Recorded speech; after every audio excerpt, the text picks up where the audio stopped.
you like my hat? It was lent to me by George Washington. Yes, I was a friend of his, and he asked me to take care of it, which I have done for all these many years. But enough of that.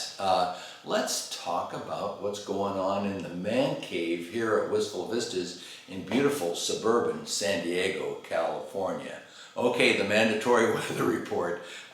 We had rain this morning, rain and cold weather. I know, I wrote another letter to the mayor. We got a couple of really great weeks, and we have, by all accounts, if you trust the weatherman, we have a great week ahead of us, so I may be able to squeeze a ride in the next couple of days, but not today, ladies and gentlemen. We did have rain in Southern California. Go figure. So what we're going to do today, what is going on? What's up with today? First of all, let's start with the easy one. Take this. By the way, I've heard several of you ask about a tour of the man cave. I've done one before, but we're going to get back to that, and I'll show you how I've got it set up and what I've got it in here. But we have the Cardo unit now adhering very nicely to the AGV, get it out, Gary, to the AGV K6 Helmet.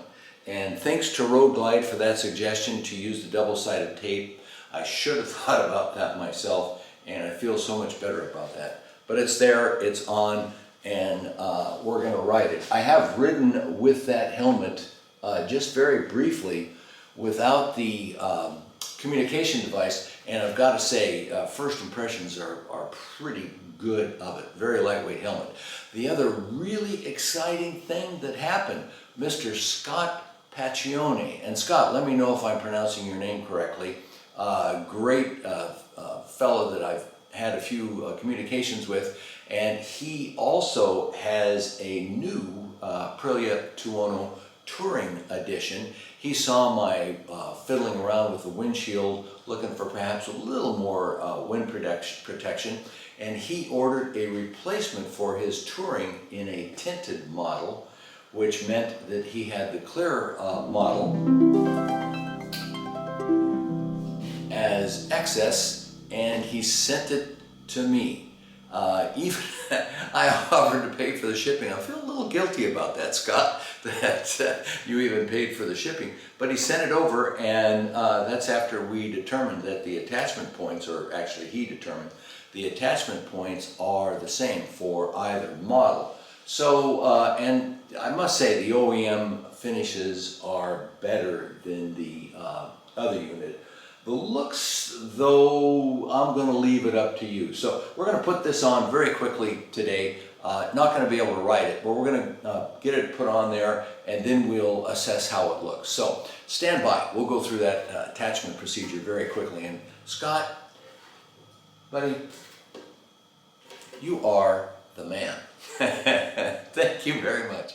Can you see me now? Took the hat off. After all, George told me to watch out for it. That's Washington to you. And we're going to take off the power bronze off the Aprilia right now. I like to joke and say that Aprilia lives in a 4mm world. Almost every other fastener on this machine is 4mm. This one is actually a little bit teensy tiny, lightweight and all that. It's 2.5 millimeters. So we're going to take these little attachment screws off. There are 4 of them, and there are little washers on that that you have to be a little bit careful with. A little tiny washer there, not sure if you can see that. There it is. Little tiny washer there, so you have to be careful about retaining those. As I say, there are 4 bolts around here. You don't need to see all that. I've done this before, so I'm going to skip this part and get right to the other side of it when we're putting, come on Gary, when we're putting the windshield back on. Bear with us. Okay, the touring windshield is on. I'm going to try and give you a close-up of it here. The bolt pattern is 100% the same, absolutely the same. However, the fairing pattern, how it fits onto the machine, is not the same.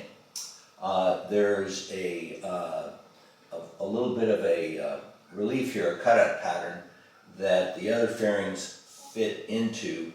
This fits over and is a little narrower through here, so a bit more of a gap through here. As far as the looks are concerned, I'm gonna have to leave it to interpretation here. I'd love to hear what your opinion is about the looks. Obviously can't comment on the utility of it yet. Let's get it in here. By the way, that isn't me. That's just a motorcycle tire on the floor of the man cave. Don't make any wise comments. So its appearance is, it's big. It maybe isn't as pretty as the stock or even the Power Bronze, but I have a feeling the performance is going to be much enhanced. The decision will be, do I ride in wind often enough to make it worthwhile to keep it on, and is that worth how pretty it is? Of course, I can always exchange it back and forth. So let me put the Power Bronze up on there for a quick comparison for you. Bear with me. Bear with me. Here's the Power Bronze, and it fits down like this. So you can see it's quite a bit shorter, and also quite a bit narrower through there. So got a feeling just by the looks of it, it's gonna deflect more wind. Where that deflection goes and how that works out, we're gonna have to see. But it does fit. Let's, I'll see if I can't get a picture done in there. And when I get a chance to take it out on the road and give it a little performance test and see how it works out. Boy, this bike feels great. Wish I was on the road and see how it works out. In fact, we have the opportunity to test out two things. One being, of course, thanks to Mr. Scott, the touring version of the Windshield. That is so cool. I still can't get over it. I think that's awesome. And secondarily, the so-called gel comfort seat. We'll have a chance to performance check those things. So in the meantime, from the man cave in a rainy, rather cold San Diego, California, hey, hope you're having a great day. Talk to you later.